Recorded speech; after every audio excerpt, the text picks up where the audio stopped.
It was a cloudy Friday afternoon when 17-year-old Jordan Miller stepped out of his high school and made his usual walk home down Maple Street. Jordan was quiet, smart, and passionate about tech. He had dreams of becoming a software engineer, and in his free time he tinkered with old gadgets and built custom apps on his laptop. Maple Street was quiet, usually. But that day, everything changed. Jordan had his headphones in, lost in a podcast about artificial intelligence, when a black and white patrol car pulled up beside him. It was Officer Rick Dalton, a 42-year-old veteran of the city's police force. Known for his strict demeanor and disdain for troublemakers, Dalton had a reputation for pushing his authority to the limit. "Hey, you there!"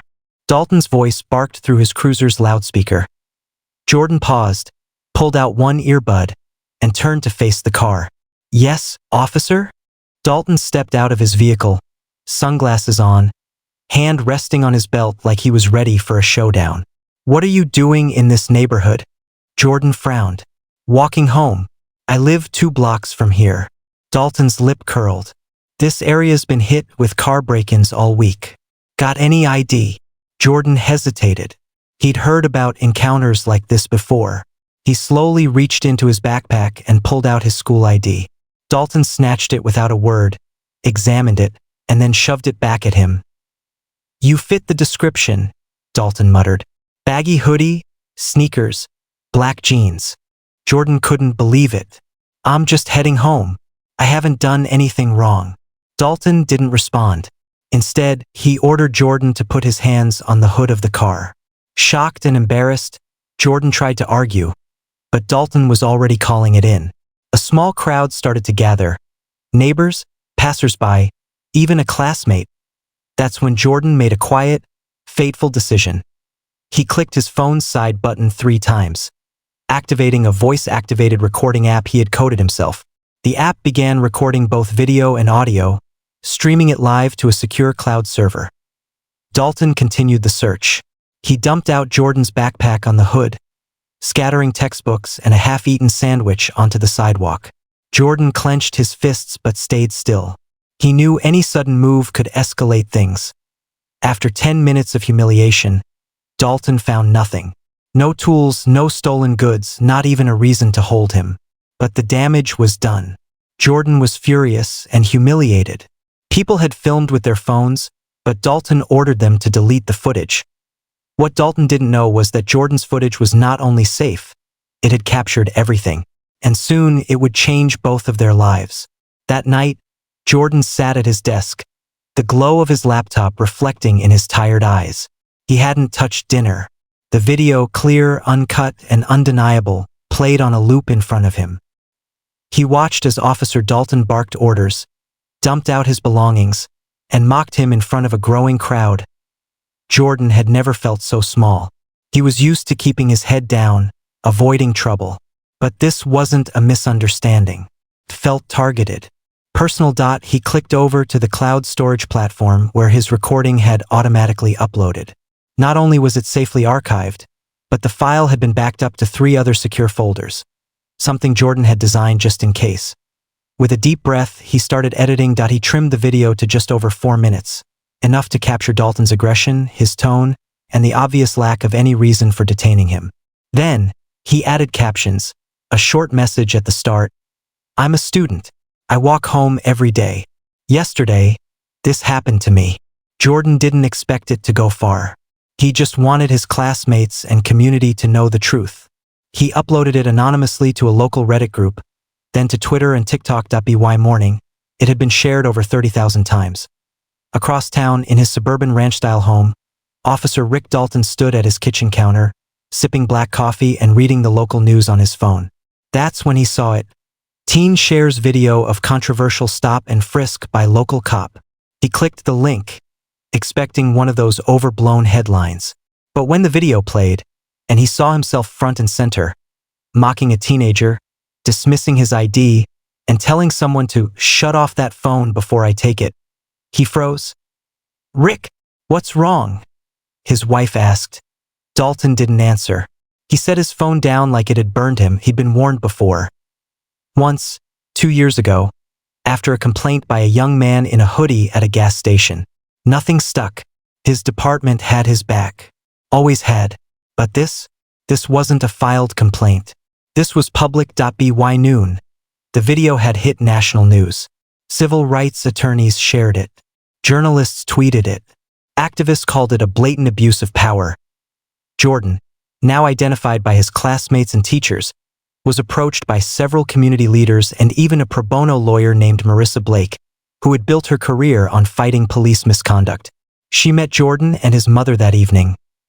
"This shouldn't have happened," she said calmly. "And I think it's time someone finally holds Officer Dalton accountable.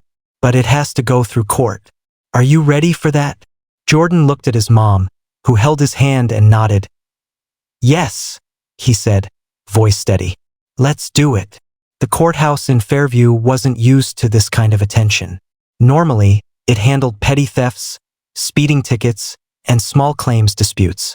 But as news spread that a high school student was filing a civil complaint against a local police officer, armed with video evidence, the media descended on the sleepy town like bees to honey. Outside the courthouse, protest signs appeared overnight. One read, "Justice for Jordan." Another, "We're watching Officer Dalton." Inside, tensions simmered. Jordan sat stiffly beside his attorney, Marissa Blake, in her sleek navy pantsuit. She was a force, sharp, experienced, and relentless in the courtroom. She'd spent the last 2 weeks helping Jordan prepare for what was coming. Scrutiny, public judgment, and most of all, the system itself. Dalton, on the other hand, arrived with swagger. He strutted into the courtroom wearing his full uniform, his badge polished, his belt fastened tight. His lawyer, Robert Crenshaw, was a top-tier defense attorney known for defending law enforcement officers across the state. They both gave off the same air, confident, dismissive, untouchable. The hearing was scheduled to determine whether the case would proceed to full trial. But it wasn't just a procedural day. It was the first time Jordan and Dalton stood in the same room since the incident. "Mr. Miller," Crenshaw said, leaning forward dramatically during the hearing, "you claim that Officer Dalton harassed and humiliated you, yet you have no bruises, no marks, and no injuries. You weren't arrested. You weren't even taken in." Jordan's jaw clenched.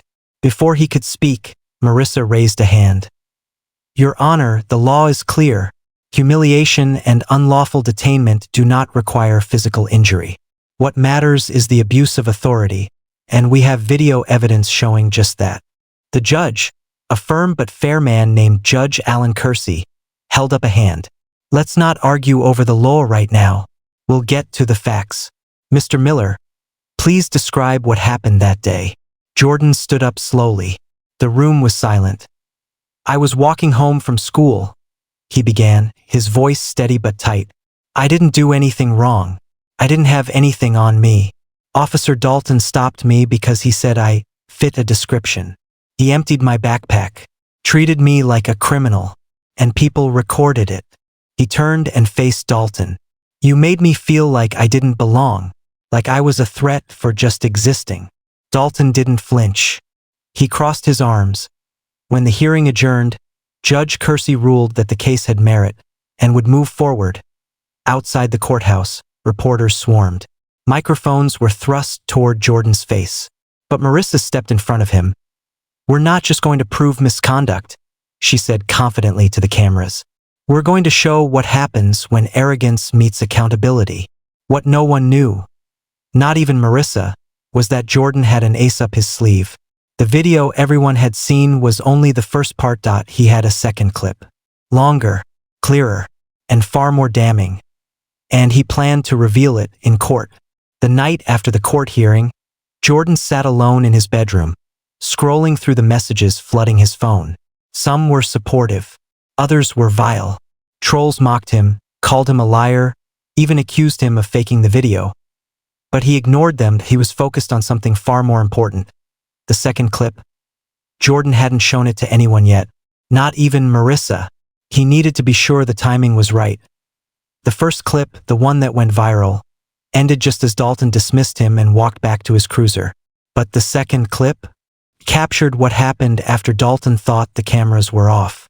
It was Jordan's custom app that had kept recording, picking up every word as Dalton leaned into his radio and made a call. Jordan hit play and watched the scene unfold again. Dalton, into radio, nah. Kid didn't have anything. But I had to make a point. These punks think they can walk around like they own the place. I made sure he won't forget it. The tone was smug, arrogant. It wasn't just misconduct, it was proof of intent. Proof that Dalton knowingly abused his power for no reason other than control and humiliation. Jordan paused the video and stared at the screen. His hands were shaking slightly. This could change everything. The next day, he called Marissa to meet him at the coffee shop near the courthouse. He arrived early and sat at a corner table with his laptop open, nervously drumming his fingers against the table. Marissa arrived, took one look at his face and raised an eyebrow. "What's going on?" Jordan turned the screen toward her. "There's more. I didn't show you this before because I was scared it might get deleted or hacked or something, but I made a backup, and I think now's the time." He hit play. Marissa's eyes narrowed. She leaned in closer. As the words played, her expression changed. First shock, then grim satisfaction. "You've been holding this?" she asked, voice low. "This is gold, Jordan. This isn't just misconduct. This is premeditated abuse of authority. We can wipe the floor with this in court." Jordan nodded. "I want to show it during testimony. Let the jury see it while he's sitting there." Marissa leaned back, a slow smile creeping across her face. "You've got instincts, kid. Dramatic timing. I like it." She looked him dead in the eyes. "We're going to bring him down." The air inside the courtroom was thick with anticipation.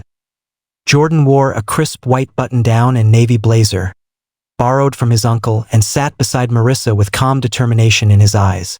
In contrast, Officer Dalton looked agitated. He had expected a slam-dunk dismissal, not a full-blown civil trial with national media attention. The courtroom was packed. Reporters lined the back row.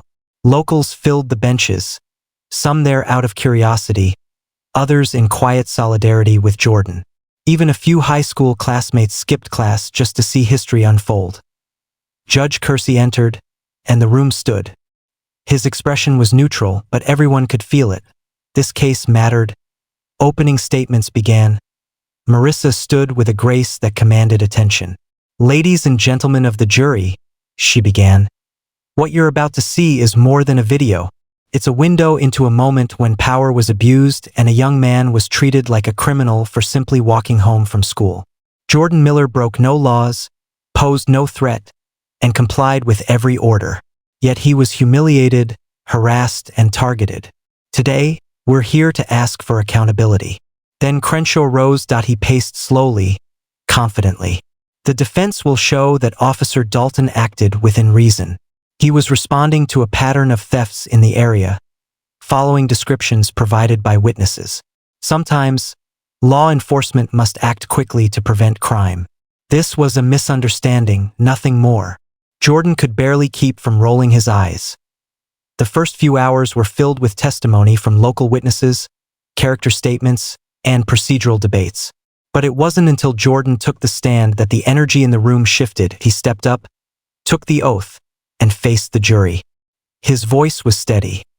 "I've lived in Fairview my whole life. I've never had a run-in with police. I walk the same route home every day. That afternoon, I was minding my business. I did what I was told, even though it was humiliating. I didn't yell. I didn't resist." Marissa leaned forward. "Jordan," she asked, "you filmed what happened that day?" "Yes." "Can you describe what you captured?" "I captured everything, from the moment Officer Dalton pulled over to when he left. And there's a second clip, one I haven't shared until now." The courtroom murmured. Crenshaw shot to his feet. "Your Honor, we object to the introduction of new evidence that hasn't been disclosed." But Judge Kersey held up a hand. "We'll allow it. Ms. Blake, proceed." Marissa nodded at Jordan, who clicked a button on his laptop. The screen on the evidence monitor flickered to life. There it was, Dalton's words, crystal clear, echoing through the speakers. "Nah, kid didn't have anything, but I had to make a point. These punks think they can walk around like they own the place. I made sure he won't forget it." Dalton's face went pale. The jury looked stunned. Even the judge sat back in his chair. Visibly rattled, Marissa turned to the room. "Let the record show that Officer Dalton admitted, on tape, that he stopped my client not to protect the public, but to make a point. That is not law enforcement. That is harassment." Dalton shifted uncomfortably in his seat. For the first time since the trial began, his smug facade had cracked. Jordan looked at him, and this time he didn't flinch. The tension in the courtroom was now thick enough to cut with a knife. Whispers buzzed like static across the gallery. The damning audio clip had shattered Dalton's defense. Jurors exchanged glances. Reporters were already drafting headlines. The once cocky officer now sat slumped slightly in his chair. His jaw clenched tight. Marissa leaned over to Jordan. "He's on the ropes. Let's see if he breaks." Judge Kersey called for a short recess. When court resumed, it was time for the defense's move. They had no choice. They had to put Officer Dalton on the stand. Dalton walked slowly to the witness box, like a man heading to the gallows. He took the oath, adjusted his uniform, and sat down stiffly. His face was stern, but his eyes betrayed uncertainty. Crenshaw approached, trying to reestablish control. "Officer Dalton, tell us your version of what happened on Maple Street." Dalton cleared his throat. There had been a string of break-ins in the area. Multiple 911 calls about a young male wearing dark clothing. "I spotted Mr. Miller walking alone. He matched the description, so I initiated a stop." Crenshaw nodded. "Did you believe you were following proper procedure?" "Yes," Dalton said quickly. "I asked for ID, performed a search consistent with department policy. He was never cuffed or arrested." Crenshaw gestured. "And the comment on the tape?" Dalton's jaw tightened. "That was taken out of context. I was frustrated, venting. It wasn't meant literally." Jordan could hardly believe what he was hearing. Then it was Marissa's turn. She rose slowly, her stilettos clicking sharply as she approached. She didn't speak for a moment, just let the silence sit. The jury watched her intently. "Officer Dalton," she began, "how many stops have you made this year of individuals walking while matching vague descriptions?" Dalton blinked. I don't have that number in front of me. Would it surprise you if over 70% of them were people of color?" Crenshaw, "Objection, relevance." Judge Kersey, "Overruled. Answer the question." Dalton shifted uncomfortably. "I don't target anyone based on race." Marissa stepped closer. "Then why did you tell dispatch you were making a point? What point were you making?" Dalton's voice faltered. "It was poor judgment. A slip." "Not a slip, officer. You said you wanted to make sure a 17-year-old wouldn't forget it. You dumped his belongings on the street, mocked him in public, and dismissed him like garbage. And when you thought no one was listening, you bragged about it." Dalton sat frozen. Marissa turned to the jury. "This is not a case of a mistake. This is a pattern. This is arrogance. And now he wants you to believe he didn't mean it." Dalton looked over at Jordan. For the first time, really looked, and for a brief second, his face dropped. The realization hit. He wasn't in control anymore. The courtroom erupted as Officer Dalton stepped down from the witness box. Though Judge Kersey had maintained order, the media had taken the story and run with it. That night, Jordan's face was on nearly every news outlet. Teen outsmarts cop in viral court battle. Audio clip sparks national debate on police misconduct. #Justice for Jordan trends nationwide. Even celebrities began speaking out. Actors, musicians, athletes. One NBA player tweeted, "This kid is braver than most grown men. Proud of you, Jordan." But Jordan didn't care about fame. He wasn't chasing headlines. He wanted justice. Back in Fairview, the town was buzzing. Some rallied around Jordan, while others, particularly those who idolized law enforcement without question, accused him of trying to tear the town apart. But one thing was clear, the tide was turning.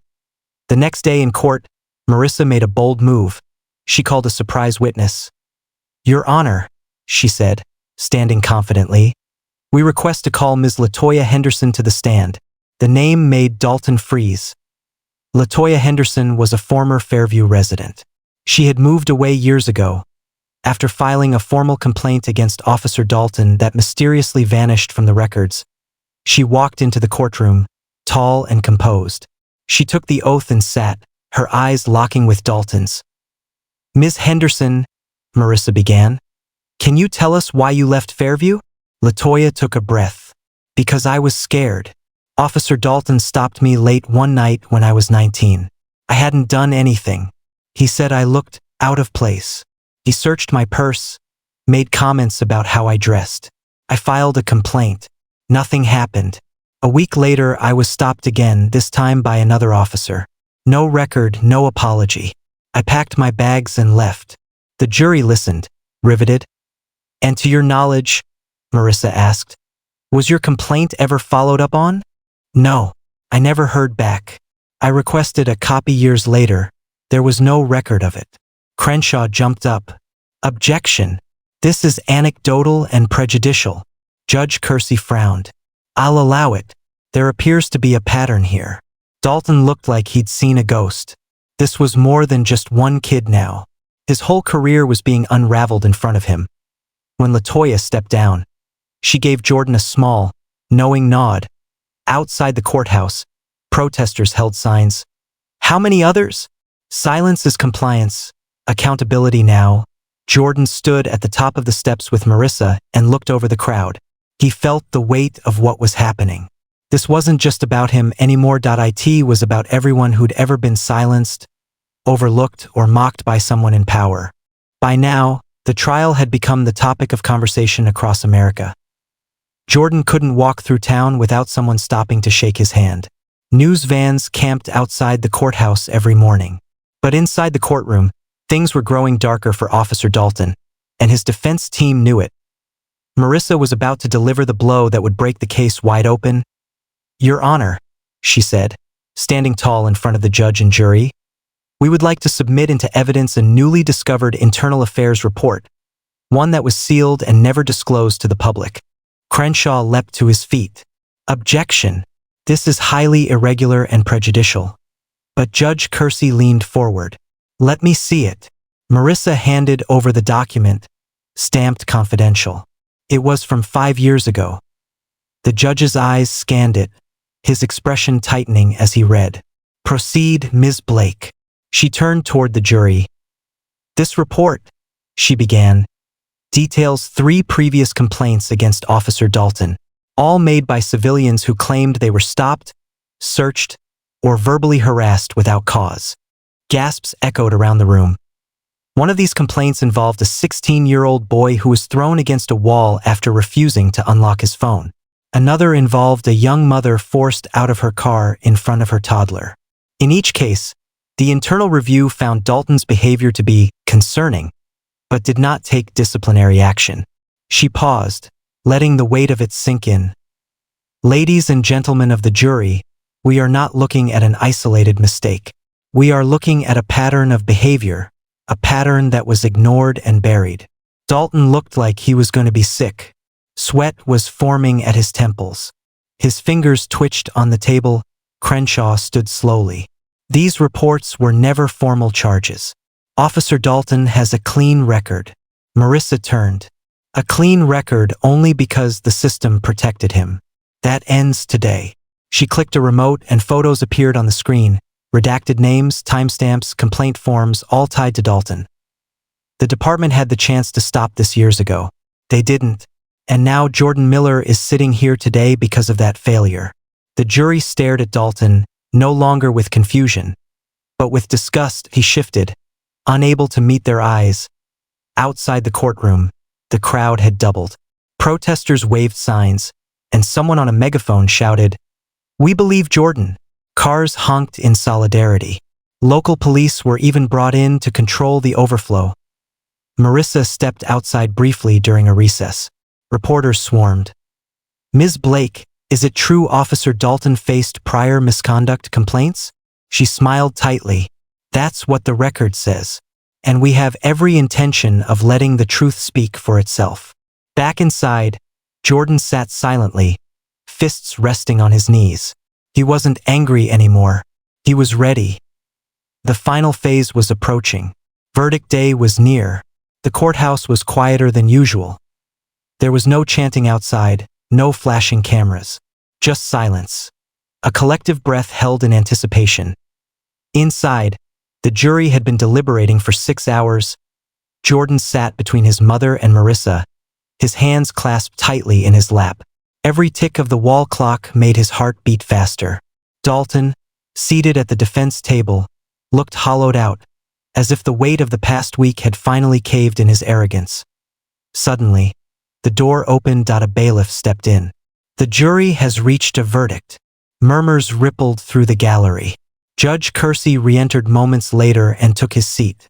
"Bring in the jury," he said. 12 men and women filed in. Not one of them looked up. The foreman, a woman in her early 60s, wearing a blue scarf, stood with a folded slip of paper in her hand. She passed it to the bailiff, who delivered it to the judge. He read it silently, then nodded once. In the matter of Jordan Miller versus Officer Stephen Dalton, on the claim of unlawful detainment and civil rights violation, how do you find? The forewoman's voice was clear. "We find in favor of the plaintiff." Jordan's head dropped. A long, shaky breath escaped his lungs. His mother gripped his hand tightly. Marissa smiled for the first time in days. Judge Kersey continued, "The jury awards damages in the amount of $475,000 to the plaintiff." A gasp from the gallery. Dalton didn't move. He stared forward, blank and motionless. The judge's gavel came down. "Court is adjourned." In an instant, the room filled with noise. Reporters scrambled for comment. Jordan was swarmed with hugs from classmates, handshakes from strangers.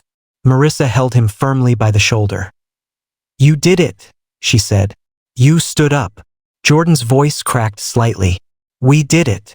Outside, the crowd was deafening. News cameras rolled as Jordan exited the courthouse with his family and legal team. Someone handed him a microphone. He looked out at the hundreds of people, his voice calm and steady. "I didn't come here to make headlines. I came here to be heard. And now that I've been heard, I want everyone to know, you don't have to be silent when you're mistreated. You don't have to back down just because someone wears a badge. Accountability matters." The crowd erupted. That night, the verdict made national news. Interviews poured in. Activist groups offered platforms. Universities reached out about scholarships. But Jordan just wanted to go home. In his room, he pulled out his old phone, the one he used to film the encounter. He set it on his desk. He stared at it for a moment, then smiled softly. It had once been a lifeline. Now it was a symbol that one voice, one camera, one moment could spark change. 2 months had passed since the verdict. Fairview had changed. Not in dramatic ways, but in quiet, meaningful ones. The police department announced a complete review of their stop-and-search policies. Internal affairs cases that had been buried were reopened. And for the first time in years, community members were invited to speak publicly at City Hall about their experiences with law enforcement and Officer Stephen Dalton. He was gone. 2 weeks after the trial ended, he was officially dismissed from the force. No press conference, no statement, just a silent exit. Some of his old supporters tried to